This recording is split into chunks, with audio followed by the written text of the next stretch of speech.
నమస్కారం city cable CPC news కి స్వాగతం. ముందుగా ముఖ్యాంశాలు. వైఎస్ జగన్మోహన్ రెడ్డి ప్రభుత్వంతోనే రాష్ట్రం అభివృద్ధి వైపు అడుగులు వేస్తోంది. ఆర్టీసీ గ్యారేజ్ ప్రారంభోత్సవం సందర్భంగా ఎంపీ వైఎస్ అవినాష్ రెడ్డి స్పష్టీకరణ.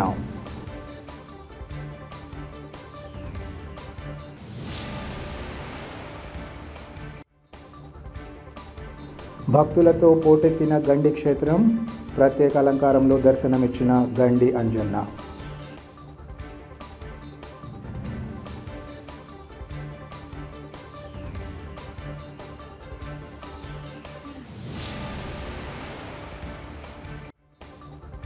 ఎన్నికల వేళ తెలుగుదేశం పార్టీకి షాక్ ఇచ్చిన మైదుకూరు సీనియర్ నేత రెడ్డియం వెంకట సుబ్బారెడ్డి. బంధువులు అనుచరులతో కలిసి వైసీపీలో చేరుతానని వెల్లడి.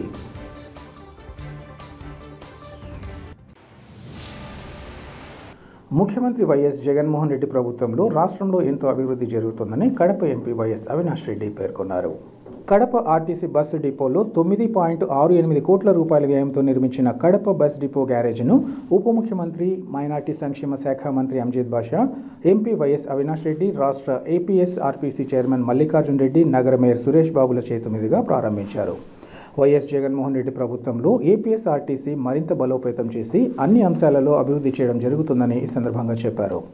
భవిష్యత్తులో ప్రజలకు సౌకర్యవంతంగా ఆర్టీసీ బస్సులను అభివృద్ధి చేయడం జరుగుతుందని అన్నారు. జగన్మోహన్ రెడ్డి ప్రభుత్వంలో అభివృద్ధిని చూసి ఆశీర్వదించి దీవించాలని ఈ సందర్భంగా కోరారు.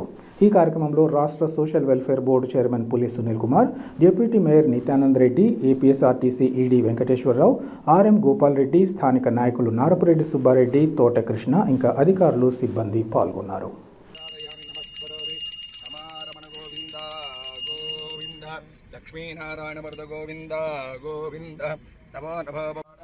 समस्त कार्य मंगल करबल शुभ प्राप्त्यर्थम लक्ष्मी शंकरेश्वर स्वामी परिपूर्णताधिरस्तु रोचनो रोचमान शोभन शोभमान कल्याणः नमो भवति याजमानो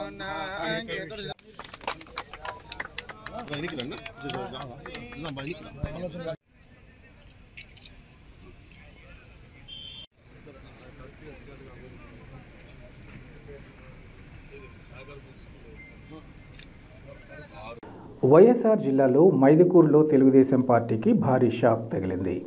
సీనియర్ నేత, మాజీ రాష్ట్ర కార్యనిర్వాహక కార్యదర్శి రెడ్డియం వెంకట సుబ్బారెడ్డి తన సోదరులు, బంధువులు, అనుచరులతో కలిసి టీడీపీని వీడి వైసీపీలో చేరనున్నట్లు ప్రకటించారు. త్వరలో మైదుకూరులో వైసీపీ కండుపా కప్పుకుంటానని రెడ్డియం సోదరులు ఈ సందర్భంగా చెప్పారు. కడపలో ఆయన మీడియాతో మాట్లాడుతూ, మైదుకూరు నియోజకవర్గంలో టీడీపీ ఆవిర్భావం నుంచి కష్టపడి పనిచేశానని, మాజీ మంత్రి డిఎల్ లాంటి నేతను ఎదుర్కొని ఏజెంట్లను కూర్చోబెట్టుకోలేని పరిస్థితిలో పార్టీకి అండగా నిలిచానన్నారు. కొత్తగా పార్టీలోకి వచ్చిన వారి మాటలు విని తనను పార్టీ నుంచి తొలగించారని, చనిపోయే వరకు టీడీపీలో ఉండి పచ్చ జెండా కప్పుకొని చనిపోవాలనుకున్న తనను అవమానకరంగా బయటకు పంపే ప్రయత్నం చేశారని ఆవేదన వ్యక్తం చేశారు. శాశ్వతంగా రాజకీయాలకు దూరంగా ఉండాలనుకుంటున్నానని MP Avinash Reddy, MLA Raghuramareddy, coordinator Suresh బాబుల పిలుపు మేరకు ఎలాంటి కండిషన్ లేకుండా వైసీపీలో చేరుతున్నట్లు ఈ సందర్భంగా చెప్పారు. 82 పార్టీ ఆవిర్భావ దినం నుంచి 42 సంవత్సరాలు ఎవరు పిలిచిన రాజశేఖర రెడ్డి లాంటి వ్యక్తి ముఖ్యమంత్రిగా ఉన్నప్పుడు రెడ్డంని తెలుగుదేశం సిన్సియర్ కార్యకర్త, ఇలాంటి వ్యక్తికి మన పార్టీలో ఉండాల్సిన వ్యక్తి అని చెప్పిన వ్యక్తి రాజశేఖర రెడ్డి గారు. కానీ ఆ రోజుల్లో మేము పార్టీలోకి ఆహ్వానించినా కానీ అతను సున్నితంగా తిరస్కరించి ఇప్పుడు వరకు తెలుగుదేశం పార్టీలో ఏ పదవులు ఇకున్నా కానీ నియోజకవర్గమే అభివృద్ధిగా పాటుపడుతూ తెలుగుదేశం పార్టీకి వెన్నెముక్కలాగా ఉండి ఎంతమంది పార్టీలు మారినా తాను పార్టీ మారకుండా తెలుగుదేశం పార్టీలో ఉంటూ ఈరోజు మా వైఎస్ఆర్ కాంగ్రెస్ పార్టీకి మా ఆహ్వానం మేరకు రెడ్డం మా పార్టీలో చేరేదానికి సుఖము చూపించారు. నిజంగా రెడ్డంని ఆహ్వానిస్తున్నాం. నిజంగా ఇలాంటి వ్యక్తి మా పార్టీలో సిన్సియర్ కార్యకర్తగా ఉండాలి. ఇతను బాగా పనిచేయాలి. ఇతను సేవలు మా పార్టీకి ఉపయోగించుకోవాలి. మా పార్టీలో తగ్గమైన గుర్తింపు ఇచ్చి మంచి స్థానంలో కూర్చోబెట్టి ఆ ప్రభుత్వంలో లేని గౌరవం మా ప్రభుత్వం మా పార్టీలో గౌరవం ఇస్తామని చెప్పి మీకు చెప్పడం వెంటనే మా ముఖ్యమంత్రి గారి ఆదేశాల మేరకు పార్టీలో జాయిన్ కావడం సంతోషం. నిజంగా వైఎస్ఆర్ కాంగ్రెస్ పార్టీ 2019లో అధికారంలోకి వచ్చిన తర్వాత సంక్షేమ పథకాలు అభివృద్ధి కార్యక్రమాలు రెండు సమపాలుగా చూస్తూ బీసీ బడుగు బలహీన వర్గాలకి ఎంతో స్థానం ఇచ్చి ఎంతోమందిని గౌరవిస్తూ చేస్తున్న పార్టీని ఆఖరి స్థితిలో ఆయన చేరడం అనేది మాకు అదృష్టం. నిజంగా తెలుగుదేశం పార్టీలో ఇన్నేళ్లుగా పనిచేసినా కానీ ఆయనకంటూ ఒక స్టేట్ చైర్మన్గా ఇవ్వకపోయినా కానీ పార్టీలోనే సిన్సియర్ కార్యకర్తగా పనిచేయడం, ఈరోజు ఆ పార్టీని వీడి మా పార్టీలోకి రావడం ఎంతో సంతోషిస్తున్నాం.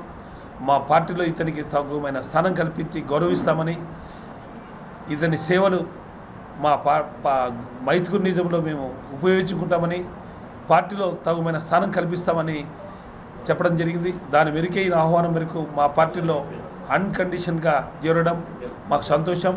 మేము రెడ్డ వెంకట సుబ్బారెడ్డిని, మల్లికార్జున యాదవ్ని, వాళ్ళ సోదరుడు చంద్రశేఖర్ని, కొండారెడ్డిని, రఘురామరెడ్డిని ఆహ్వానిస్తూ మేము స్వాగతం పలుకుతున్నాం. 1982 తెలుగుదేశం పార్టీ ఆవిర్భావం నుంచి అన్న ఎన్టీఆర్ పిలుపు మేరకు ఆ రోజు పార్టీలో చేరడం జరిగింది. ఆ రోజు నుంచి ఎన్ని కేసులు పెట్టినా, ఎన్ని ఇబ్బందులు పెట్టినా, ఆర్థికంగా నష్టపోయినా ఒకే మాట ఒకే బాటగా ఆ రోజు పార్టీలో నిలబడడం జరిగింది. డిఎల్ రవీంద్రారెడ్డి లాంటి ఉద్దండుల మీద ఎన్నో ఫ్యాక్షన్లు కూడా చేయడం జరిగింది. కానీ తర్వాత ఆ 42 సంవత్సరాలు ఎంత సిన్సియర్గా చేస్తే ఇవన్నీ కూడా తర్వాత, ఎందుకంటే చేరిన తర్వాత పదమైన చెప్తాం. ముఖ్యంగా చెప్పేది ఏంటంటే, ఒక వ్యక్తి అంటే 10-12 సంవత్సరాల కిందట పార్టీలోకి వచ్చినటువంటి వ్యక్తి చెప్పిన మాటలు విని ఎంతో అనుభవం ఉంది నాకు. నా దగ్గర అందరి చరిత్రలు ఉన్నాయి, నా దగ్గర అన్నీ ఏమి కావాలంటే అవన్నీ, ఎవరు ఎంత పని చేశారో ఆ పని చేసేటటువంటివి అన్నీ నా దగ్గర ఉన్నాయి, ఎవరు ఎక్కడ ఏం చేశారని నా దగ్గర ఉన్నాయని చెప్పేటటువంటి చంద్రబాబు నాయుడు గారు ఆయన చెప్పిన మాట విని దాదాపు 18 నెలల కిందట నన్ను తెలుగుదేశం పార్టీ రాష్ట్ర కార్యనిర్వాహక కార్యదర్శి పదవి నుంచి తొలగించడం జరిగింది. నేను కలలో కూడా ఏ పార్టీలో ఉంటే ఆ పార్టీకి న్యాయం చేయడం అనేది నేను ఎన్నతో పెట్టినటువంటి విద్య, మా తల్లిదండ్రులు మాకు నేర్పించినటువంటి సంస్కారం. ఒకే పార్టీలో చివరి రక్తబొట్టు వరకు తెలుగుదేశం పార్టీలో ఉండి కండువా కప్పుకోవాలన్నటువంటి సిద్ధాంతంతో పనిచేసినటువంటి నన్ను ఘోరమైనటువంటి అవమానకరమైన రీతిలో నన్ను బయటికి సాగనంపడం జరిగింది. 18 నెలల ముందు నన్ను పార్టీలోంచి తొలగించిన, వైసీపీ పార్టీ అధికారంలో ఉన్నా నేను ఎక్కడే కానీ పోయి పార్టీలో చేరతానని కానీ, లేకపోతే అక్కడ పోయి లాలుచిపడి ఒక పని చేయించుకోవడం కానీ ఎలాంటి విధి లేకుండా పార్టీ నాకేమైనా మళ్ళా గౌరవించి మళ్ళా పార్టీలో చేర్చుకుంటుందేమో అని చెప్పి ఎదురు చూడడం జరిగింది. ఎదురు చూసిన తర్వాత కూడా నాకు ఆ గౌరవం దక్కకపోవడంతో నన్ను అవమానకరమైనటువంటి రీతిలో వాళ్ళు చూడడం జరిగింది. ఇటీవల కాలంలో నారా లోకేష్ బాబు గారు మన జమ్మలమడుకు వచ్చినప్పుడు నన్ను పిలిచి, నీకు బ్రహ్మాండమైనటువంటి స్థానం ఇస్తామని చెప్పి, మళ్ళా నువ్వు మా తాత ఎన్టీ రామారావు కాలం నుంచి పార్టీలో ఉన్నావు, ఎన్టీ రామారావు గారు నిన్ను గౌరవించినాడు, చంద్రబాబు నాయుడు గారు నీ పనితీరు తెలుసు, నాకు మీ పనితీరు తెలుసు, తప్పకుండా న్యాయం చేస్తామని చెప్పి జిల్లా అంతా నువ్వు తిరుగుతాడావు, రాష్ట్రం అంతా తిరిగేటటువంటి పరిస్థితి, జిల్లాలో అంతా బ్రహ్మాండంగా తిరగండి, నీకు న్యాయం చేస్తామని చెప్పినాడు. తిరగడం అయితే ఆయన చెప్పినా చెప్పకుండా నా పార్టీ ఎక్కడికి ఏం జరిగినా, ఏ చిన్న కార్యకర్తకు ఏ నియోజకవర్గంలో ఏం జరిగినా నేను పోయేటటువంటి పరిస్థితి. ఎవరికి అన్యాయం జరిగినా, ఎవరి మీద దాడులు జరిగినా, ఎవరి మీద కేసులు పెట్టినా ఇమ్మీడియట్గా జిల్లాలో ఎవరికంటే ముందుగా ఆ నియోజకవర్గ నాయకుల కంటే ముందుగా కూడా పోయి అక్కడ పరామర్శించి ధైర్యం చెప్పేటటువంటి పరిస్థితి. అలాంటి నాకే ఈ పరిస్థితి ఉంటే ఇంకా చంద్రబాబు నాయుడు గారు ఎవరికైనా మేలు చేస్తారని అనుకుంటే అంతకంటే దుర్మార్గం లేదు. 42 సంవత్సరాలు పార్టీ కోసం కృషి చేసినటువంటి నన్నే పక్కన పెడితే ఇంకా సామాన్యులకు దిక్కేది తెలుగుదేశం పార్టీ కార్యకర్తలకు దిక్కేది. ఈరోజు ఎంతోమంది పోయి చెప్పారు, జిల్లాలో ఉన్నటువంటి నాయకులందరూ కూడా సపోర్ట్ చేశారు. కానీ నన్ను ఎవరైతే ఆ నాయకుని పేరు ఇప్పుడు చెప్పదలుచుకోలేదు. నేను పార్టీకి ఈరోజు పార్టీకి నా సభ్యత్వానికి మొత్తం ఈరోజు తెలుగుదేశం పార్టీకి రాజీనామా చేస్తూ ఉన్నా. నేను మనం వైసీపీ కండువా కప్పుకునే తర్వాత నాకు ఎవరు అన్యాయం చేసింది, తెలుగుదేశం పార్టీ ఎంత అన్యాయం చేసింది, ఏం చేసింది, ప్రతి గడపకు తీసుకుపోతా. నాలాంటి వాళ్ళను ఇంత క్షోభకు గురి చేసినటువంటి, మళ్ళీ క్షోభకు గురి చేసా పర్వాలేదు కానీ నా పైన విష ప్రచారాలు ఎంతో మానసిక క్షోభకు గురైన. ఇప్పుడు తెలుగుదేశం పార్టీలో నాకు చెప్పుకుంటే కూడా చాలా బాధ వేస్తుంది.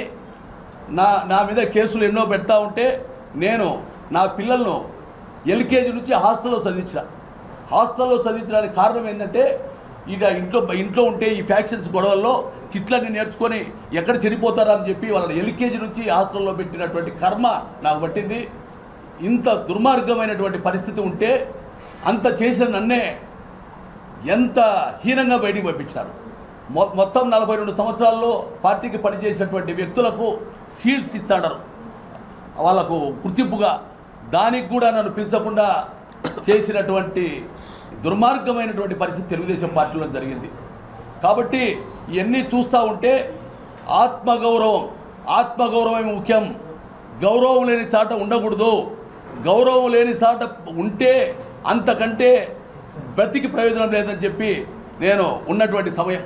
నాకు ఆ రాజకీయాలు వద్దు, శాశ్వతంగా రాజకీయాలు వచ్చి వైదొలుగు పోదాం అనుకున్నాం. కానీ నన్ను నమ్ముకునే వాళ్ళందరూ చాలామంది వచ్చి చాలా బాధపడితే ఎటువంటి పరిస్థితుల్లో కొనసాగాలని చెప్పిన తర్వాత కూడా మన సురేష్ గారు, మా రఘురాముడయ్య, తర్వాత మన ఎంపీ గారు, మన రమేష్ గారు, మన ప్రసాద్ గారు, మన సమటూరు ప్రసాద్ రెడ్డి గారు, సురేష్, వీళ్ళందరూ కూడా నన్ను ఆహ్వానించి గౌరవించి మీరు రండి అని చెప్పడం జరిగింది.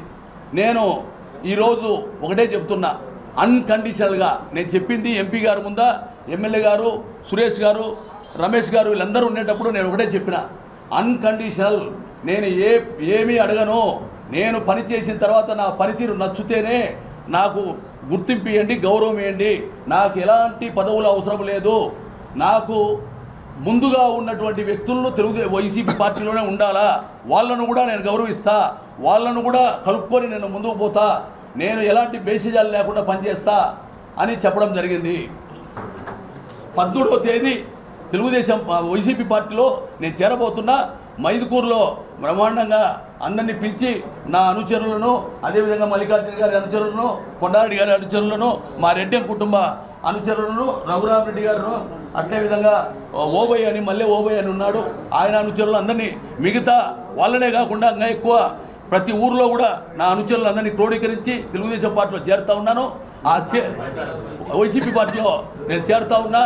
ఎందుకంటే నా రక్తం నరనరాల్లో ఇదే ఉన్నది కాబట్టి తెలుగుదేశం పార్టీ అని అంటాను. కానీ ఆ కర్మంగా నా కర్మ నాకు పోనట్టుంది. ఇదే కర్మ కూడా నాకు ఉన్నట్టుంది చూస్తేగిన. కాబట్టి ఇంకా ఎప్పుడైనా కానీ ఇది అలవాటుగా మారిపోయినటువంటి పరిస్థితి. కాబట్టి మీరందరూ ఈ తెలుగుదేశం పార్టీని మళ్ళా మాట్లాడినందుకు ప్రతి కార్యకర్త నన్ను క్షమించాలని చెప్పి కోరుతా ఉన్నా. ఇప్పటి వరకు తెలుగుదేశం పార్టీలో నేను ఉన్నప్పుడు నా కోసం ఇది అన్యాయం అని చెప్పి మాట్లాడినటువంటి ప్రతి ఒక్క నాయకునికి, కార్యకర్తకు నమస్కరిస్తా. తప్పకుండా వైసీపీలో బ్రహ్మాండంగా పనిచేస్తా. పాతోళ్ళను కూడా గౌరవించి వాళ్ళ దీవెలను కూడా తీసుకొని నేను ముందుకు పోతానని చెప్పి తెలియజేసుకుంటున్నాను. ఈరోజు మన ముఖ్యమంత్రి జగన్మోహన్ రెడ్డి గారు చేసేటువంటి సంక్షేమ పథకాలు కానీ, ఎస్సీ బీసీ మైనార్టీ వర్గాలందరినీ కూడా ఆయన హక్కును చేర్చుకొని ప్రతి పార్టీలో పనిచేసినటువంటి కార్యకర్తలందరూ కూడా మంచి స్థానం కల్పించి ప్రతి ఒక్కరికి కూడా గుర్తించి వైఎస్ఆర్ పార్టీలో ప్రతి కార్యకర్తకు కూడా పార్టీ కోసం పనిచేసినటువంటి ప్రతి కార్యకర్తకు న్యాయం జరుగుతుందని గమనించి తెలుగుదేశం పార్టీలో కష్టపడే వాళ్ళకు స్థానం లేదనే ఉద్దేశంతో ఈరోజు గౌరవ జిల్లా పార్లమెంట్ అధ్యక్షుడు సురేష్ అన్న గారు, మరియు మా మైదుకూరు శాసనసభ్యుడు పెద్దాయన రఘురామరెడ్డి గారు, మన గౌరవ పార్లమెంటు సభ్యులు అవినాష్ రెడ్డి అన్న గారు, మా రమేష్ ఎమ్మెల్సీ గారు వీళ్ళందరూ కూడా మమ్మల్ని పిలిపించి మీరు పార్టీ కోసం బాగా పనిచేస్తున్నారు, మా పార్టీకి వస్తే కనుక మేము మంచి గౌరవం ఇస్తాము, మా పార్టీని మీకు సముచిత స్థానం కల్పిస్తామని చెప్పడంతో మేము వారి ఆహ్వానాన్ని మన్నించి వారి మీద గౌరవంతో ఈరోజు వైఎస్ఆర్ పార్టీలో చేరుతున్నామని చెప్పి ప్రెస్ మీట్ పెట్టడం జరిగింది. మేము వైఎస్ఆర్ పార్టీకి బాగా పనిచేసి పార్టీలో ప్రతి ఒక్కరి ఆశీస్సులు తీసుకొని పాత కార్యకర్తలను కూడా కలుపుకొని మా యొక్క పరిధిలో పెద్ద ఆయన ఏ పని చెప్తే ఆ పని మైదుకూరు నియోజకవర్గంలో మేము చూసే తప్పకుండా పెద్ద ఆయన గెలిపించుకుంటామని చెప్పేసి ఈ ప్రింట్ మీడియా ఎలక్ట్రానిక్ మీడియా అందరికీ కూడా ఈ నా యొక్క మనవి తెలియజేసుకుంటూ ఈ అవకాశం కల్పించినటువంటి పెద్దలందరికీ కూడా నా ధన్యవాదాలు తెలియజేసుకుంటున్నాను. తెలుగుదేశం పార్టీ కోసం ఎన్నో కష్ట నష్టాలు ఓడ్చి ఎన్నో ఒడిదుడుకులతో ఎన్నో జైళ్ళ జీవితం గడిపినాం. కానీ ఈరోజు వరకు మేము పార్టీలో ఉన్నాం. ఈరోజు పార్టీ సభ్యత్వానికి కానీ మేముండే పదవులకు కానీ రాజీనామా చేస్తున్నాం. అదేవిధంగా మేము నమ్ముకున్న ప్రజల కోసం మా కుటుంబంలో ఉండే అందరూ కూడా మా అన్న రెడ్డి వెంకట సుబ్బారెడ్డి అయితే పార్టీ అంటే సిద్ధాంతం అంటే పార్టీ అని తిరిగి ఏ కార్యక్రమం జిల్లాలో జరిగినా అక్కడనే కూర్చొని ధర్నాలు చేసి రాస్తారోకలు చేసి జైలు జీవితాలు గడిపిన వ్యక్తి. ఆయన్ను కూడా మమ్మల్ని కూడా అవమానించినారు. అదేవిధంగా ఆ రోజు కూడా రఘురామిరెడ్డి గారు తెలుగుదేశం పార్టీని విడిచిపోయేటప్పుడు కూడా మమ్మల్ని కూడా సౌరంగా రాండి, ఈడ మనకు పార్టీలో బాగలేదని చెప్తే మేము పార్టీ సిద్ధాంతాల కోసం ఉన్నాం కానీ ఏ రోజు కూడా ఒక వ్యక్తుల కోసం ఉండలేదు. ఆ రోజు సిద్ధాంతాల కోసం ఉన్నాం. కానీ ఈరోజు ఇప్పుడు ఎక్కడి నుంచో వచ్చిన కాంట్రాక్టర్లను దిగుమతి చేసుకున్న వ్యక్తులు ఈరోజు మమ్మల్ని మా మీద పెత్తనం చెలాయించాలంటే మేము ఊరుకునేది కాదు. మేము ఏ రోజైనా ప్రజల కోసం పాటుపడతాం కానీ వేరే వాళ్ళ కోసం పాటుపడడం చెప్పడం జరిగింది. అందరం అక్కడ పోయి మేము ఎంపీ గారు వీళ్ళందరం పోయి కలిసి పార్టీ కోసం ఏ విధంగా కృషి చేయాలా అనే దాని మీద అందరం కష్టపడి రఘురామిరెడ్డిను గతంలో కంటే మెజార్టీతో గెలిపిస్తాం. అందరూ కూడా చూస్తారు. జిల్లాలో మేము కూడా కష్టపడి పనిచేసి వైసీపీని ముందుకు తీసుకెళ్ళడానికి జిల్లాలో 10కి 10 స్థానాలు గెలిచేదానికి కృషి చేస్తామని నేను సగౌరవంగా తెలియజేసుకుంటూ విరమించుకుంటున్నాం. రాయలసీమ జిల్లాలోనే పవిత్ర పుణ్యక్షేత్రంగా విరాజిల్లుతున్న గండి క్షేత్రంలోని శ్రీ వీరాంజనేయ స్వామి దేవస్థానంలో శనివారం భక్తులు స్వామివారి దర్శనానికి అధిక సంఖ్యలో విచ్చేశారు. స్వామివారి మూల విరాట్ను ఆలయ ప్రధాన ఉప ప్రధాన అర్చకులు కేసరి స్వామి రాజాస్వాములు ప్రత్యేకంగా తెప్పించిన పూలతో అలంకరించి భక్తులకు దర్శన భాగ్యాన్ని కల్పించారు. స్వామివారి దర్శనానికి భక్తులు క్యూ లైన్లలో బారులు తీరారు. నిన్న శుక్రవారం పొలతల తిరునాళ ముగించుకుని తిరుగు ప్రయాణంలో భక్తులు గండి క్షేత్రానికి అధికంగా తరలివచ్చినట్లు ఆలయ అసిస్టెంట్ కమిషనర్ అలవలపాటి ముకుందరెడ్డి పేర్కొన్నారు. అధికంగా తరలివచ్చిన భక్తులతో క్షేత్రం రద్దీగా మారింది.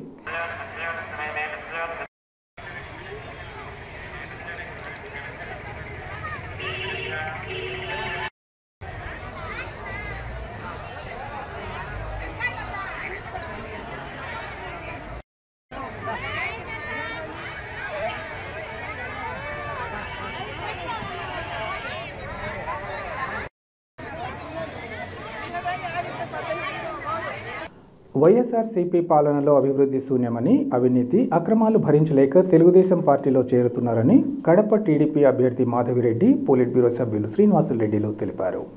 కడప నగరంలోని 41, 42 డివిజన్లలోని రవీంద్రనగర్లో సుమారు 50 కుటుంబాలు వైఎస్ఆర్సీపీ నుంచి తెలుగుదేశం పార్టీలోకి చేరాయి. వారిని Kadapa in-charge Madhavi Reddy, TDP politburo సభ్యులు శ్రీనివాసులరెడ్డి, హరిప్రసాదులు పార్టీ కండువాలు కప్పి సాదరంగా ఆహ్వానించారు. అనంతరం వారు మాట్లాడుతూ రాబోయే ఎన్నికల్లో అందరూ మద్దతు ఇచ్చి గెలిపిస్తే నెలకొన్న సమస్యలను పరిష్కరించి అడుగులో అడుగై ఉంటానని ఈ సందర్భంగా చెప్పారు. తెలుగుదేశం జనసేన పొత్తు ఉండే పార్టీ అధికారంలోకి రావాలనే ఆలోచన చేస్తున్నట్లు ఈ సందర్భంగా చెప్పారు.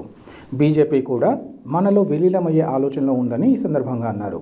ఈ కార్యక్రమంలో శ్రీకాంత్ రెడ్డి, నరేష్, వహీద్, సురేష్, భాస్కర్, జాకీర్ ఇంకా సుబ్బారెడ్డి తదితరులు పాల్గొన్నారు. 42వ డివిజన్ జాయినింగ్ విచ్చేసిన కడప టీడీపీ ఎమ్మెల్యే అభ్యర్థి మాధవిరెడ్డి గారికి, వాసన్న గారికి స్వాగతం, సుస్వాగతం. ఈరోజు వాసన్న మాధవిరెడ్డి గారి ఆధ్వర్యంలో నేను, నా మిత్ర బృందం, నా సహచరులు అందరం ఈరోజు పార్టీలో జాయిన్ అయినాము. వైసీపీ ప్రభుత్వం వ్యతిరేకత గత 5 ఏళ్ళుగా మేము చూసి ఇక ఆ పార్టీతో మాకు తగదని నిర్ణయించుకొని టీడీపీ కండువా ఈరోజు మేము వేసుకోవడం జరిగింది. ఎన్ని కుటుంబాలు సుమారు ఒక 50 కుటుంబాలు ఈరోజు జాయిన్ అయినాయి. దీంట్లో ముఖ్యంగా డ్వాక్రా మహిళలు మనకు ప్లస్ పాయింట్, వెల్ఫేర్ కాలనీ వాళ్ళు, సత్తార్ కాలనీ వాళ్ళు మనకు మేజర్గా ఈరోజు జాయిన్ అయినారు.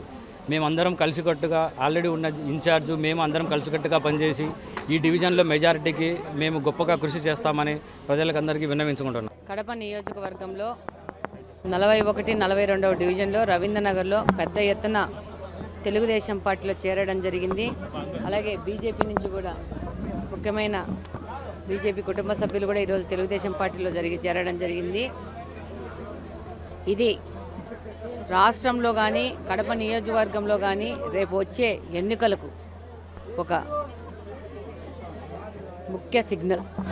ఈరోజు ఈ యొక్క 5 సంవత్సరాల నుంచి ఒక చిన్న తప్పు చేసినందువరకు రాష్ట్రాన్ని ఏ విధంగా అధోగతి పాలు చేసినామని ప్రతి ఒక్కరూ రియలైజేషన్ అవుతున్నారు.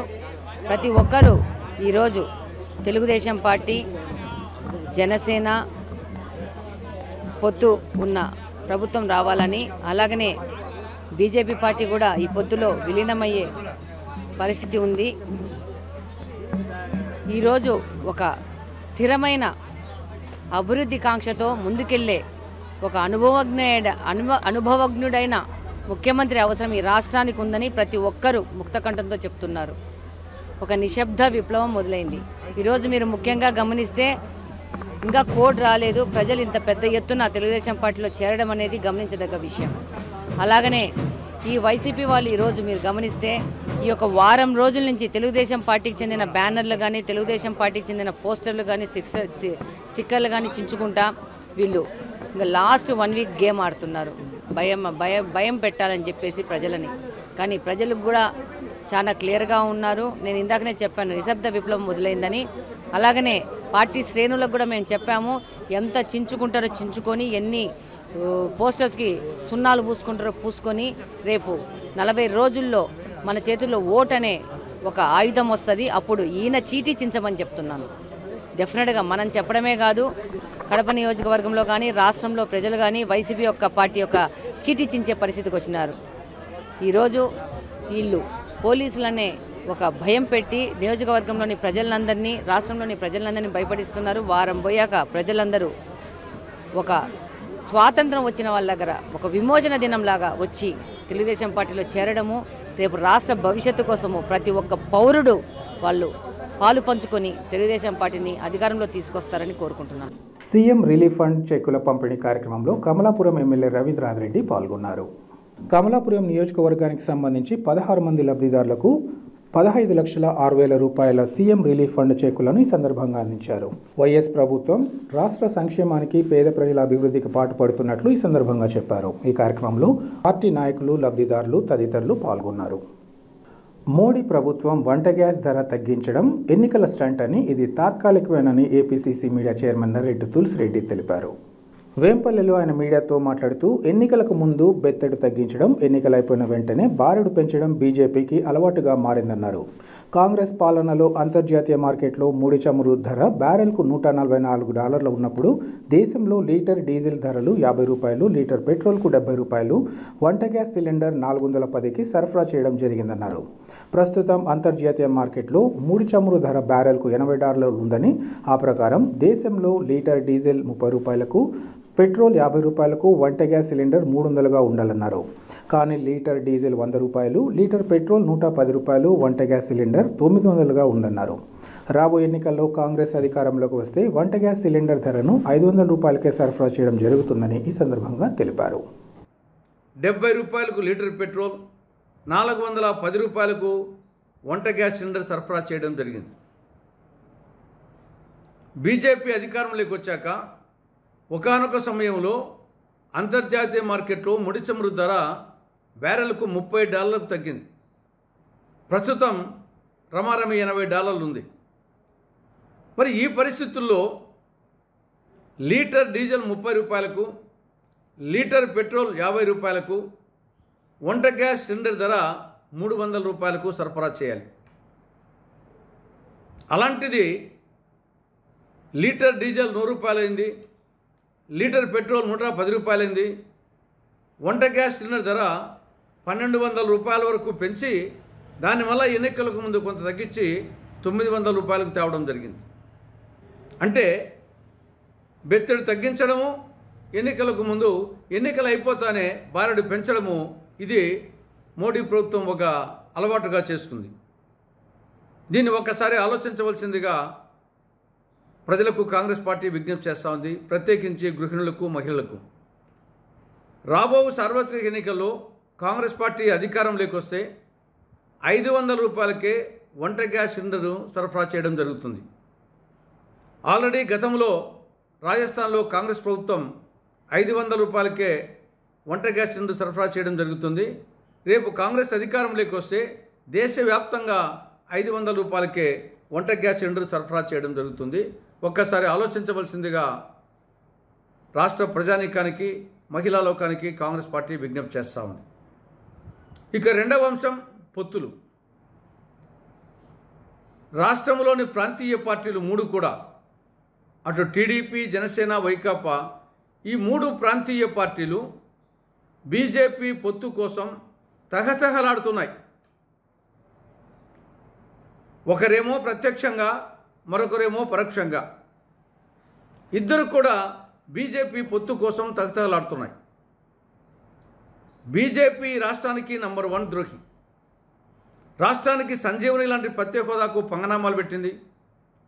రాయలసీమకు, ఉత్తరాంధ్రకు స్పెషల్ డెవలప్మెంట్ ప్యాకేజీకి తిలోదకాలు ఇచ్చింది. కడప జిల్లాలో శైలాధ్వర్యంలో స్టీల్ ప్లాంట్కు స్వస్తి పలికింది. దుగరాయపట్నం ఓడరేవు ఊసేయలేదు. పోలవరం ప్రశ్నార్థకమైంది. విశాఖ మెట్రో లేదు, విజయవాడ మెట్రో లేదు, విశాఖ రైల్వే జోన్ లేదు. చివరికి ఆంధ్రుల హక్కుగా సాధించుకున్న విశాఖ ఉక్కును ప్రైవేట్ పరం చేయాలని చూస్తూ ఉంది. ఈ విధంగా రాష్ట్రానికి తీరని ద్రోహం చేస్తూ ఉంది కేంద్రంలోని నరేంద్ర మోడీ నాయకత్వంలోని బీజేపీ ప్రభుత్వం. అటువంటి బీజేపీ పార్టీతో పొత్తు కోసం తహతహలాడుతున్నాయి ఈ ప్రాంతీయ పార్టీలు 3. తమ స్వార్థ ప్రయోజనాల కోసం రాష్ట్ర ప్రయోజనాలను ఫనం పెడుతున్నాయి ఈ 3 ప్రాంతీయ పార్టీలు. బీజేపీ చేతిలో బానిస పార్టీలుగా తయారైనాయి. కాబట్టి రాష్ట్ర ప్రజానీకం ఆలోచించవలసిందిగా కాంగ్రెస్ పార్టీ విజ్ఞప్తి చేస్తూ ఉంది.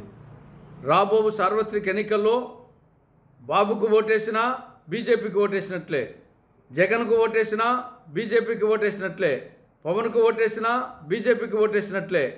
బీజేపీకి ఓటు వేయడం అంటే మన ఏలుతో మన కన్ను పొడుచుకోవడమే.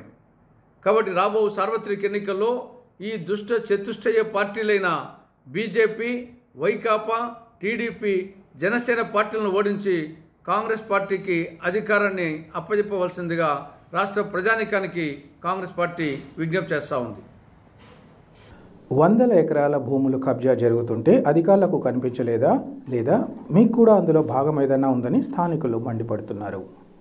కడప జిల్లా పెండ్లిమరి మండలం చెర్లోపల్లె పంచాయతీలోని పగడాలపల్లి పొలం సర్వే నంబర్ 62 501/1 2 176లో దాదాపు 100 ఎకరాలు కొండ పొరంబోకు ప్రదంపుత భూమి ఉందన్నారు. ఈ భూమిని స్థానికంగా ఉన్న కొంతమంది కబ్జా చేస్తున్నట్లు ఆరోపిస్తున్నారు. ఈ భూమిలో ఇనుప ఖనిజం గనులు ఉండడంతో పెద్ద ఎత్తున కబ్జా చేస్తున్నట్లు వారు చెప్పారు. దీనిపై రెవెన్యూ అధికారులు స్పష్టంగా తెలిసి కూడా పట్టించుకోకపోవడం చూస్తే అనేక అనుమానాలు వ్యక్తమవుతున్నాయని అన్నారు. కబ్జాదారులకు రాజకీయ పార్టీలు గాడ్ఫాదర్గా ఉన్నట్లు తెలుస్తోందని ఈ సందర్భంగా అన్నారు. ఇప్పటికైనా అధికారులు స్పందించి భూమిని కబ్జాదారుల నుంచి కాపాడాలని బహుజన సంక్షేమ సంఘం రాష్ట్ర అధ్యక్షుడు బాల ఓబయ్య ఇంకా స్థానికులు కోరుతున్నారు. చెర్లోపల్లె పంచాయతీలో మరి పొడాలపల్లె సర్వే నెంబర్ పొడాలపల్లె పొలంలో సర్వే నెంబర్ 62 501/2 500/1 సర్వే నెంబర్లలో దాదాపు 176 సర్వే నెంబర్లలో దాదాపు 100 ఎకరాల పైన కొండ పరంబోగు భూమి కలదు. అయితే ఈ భూమిని పొడాలపల్లెకు సంబంధించిన కొంతమంది వ్యక్తులు మరి భూమిని కబ్జా చేస్తున్నారు. ఎవరు పడితే వాళ్ళు వచ్చేసి ఆ ఊర్లో ఉండే వాళ్ళు కొంతమంది ఒకరి మీద ఒకరు పోటీలతో భూమి దందా చేస్తూ ఉన్నారు. గవర్నమెంట్ ల్యాండ్ను దాని పక్కనే ఇనుప ఖనిజం కల్పించిన ల్యాండ్ కూడా ఉన్నాయి. పక్కనే ఇనుప గనులు ఉన్నాయి. అందులో అండర్వేల్ కింద అండర్గ్రౌండ్లో ఇనుప ఖనిజం ఉంటుందనే ఉద్దేశంతోనే వాళ్ళు భూమి కబ్జా చేసి గవర్నమెంట్ సంపదను కొల్లగొడతా ఉన్నారు. ఇది అధికారులు కూడా చూడనట్టుగా ఉన్నారు. ఇది మరి అధికార పార్టీ అండదండలతో చేస్తున్నారా లేకుంటే గవర్నమెంట్ అధికారులకు అండదండలతో చేస్తున్నారా కూడా అర్థం కావడం లేదు. తక్షణమే దీనికి సంబంధించిన అధికారులు చర్యలు తీసుకొని ఎవరైతే భూదందా చేస్తున్నారో వారిపై చర్యలు తీసుకొని ఈ భూమిని స్వాధీనపరచుకొని గవర్నమెంట్ బోర్డు అక్కడ పెట్టమని ప్రభుత్వాన్ని మేము డిమాండ్ చేస్తున్నాం. తక్షణమే అక్కడ ఇది కాకుండా ఆ ఊరు కూడా ప్యాక్షన్ గ్రామము. ఆ ఊరిలో ఒకరు పడితే ఒకరు వచ్చేసి ఒక్కొక్కరు 10 ఎకరాలు 20 ఎకరాలు కబ్జా చేస్తూ వాళ్ళే గొడవలు పడి ఈ మధ్య కాలంలో 4 రోజుల క్రితం కూడా పోలీస్ స్టేషన్ వరకు కూడా వెళ్ళారు, కొట్టుకున్నారు. ఆ ఊరు ప్యాక్షన్ ముందే అక్కడ ఒకరికొకరు చంపుకునే అవకాశం కూడా ఉంది కనుక ప్రభుత్వం స్పందించి వెంటనే చర్యలు తీసుకొని కోరుతున్నాం. వార్తలు ముగించే ముందు ముఖ్యాంశాలు మరోసారి. వైఎస్ జగన్మోహన్ రెడ్డి ప్రభుత్వంతోనే రాష్ట్రం అభివృద్ధి వైపు అడుగులు వేస్తోంది. ఆర్టీసీ గ్యారేజ్ ప్రారంభోత్సవం సందర్భంగా MP YS Avinash Reddy స్పష్టీకరణ.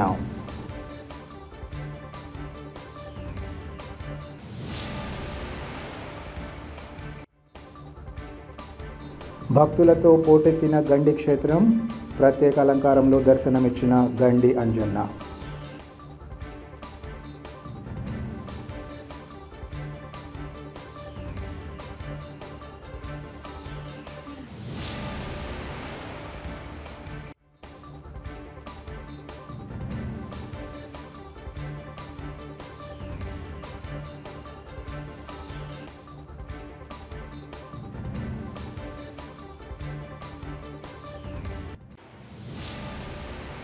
City cable CPC news ఇంతటితో సమాప్తం. నమస్కారం.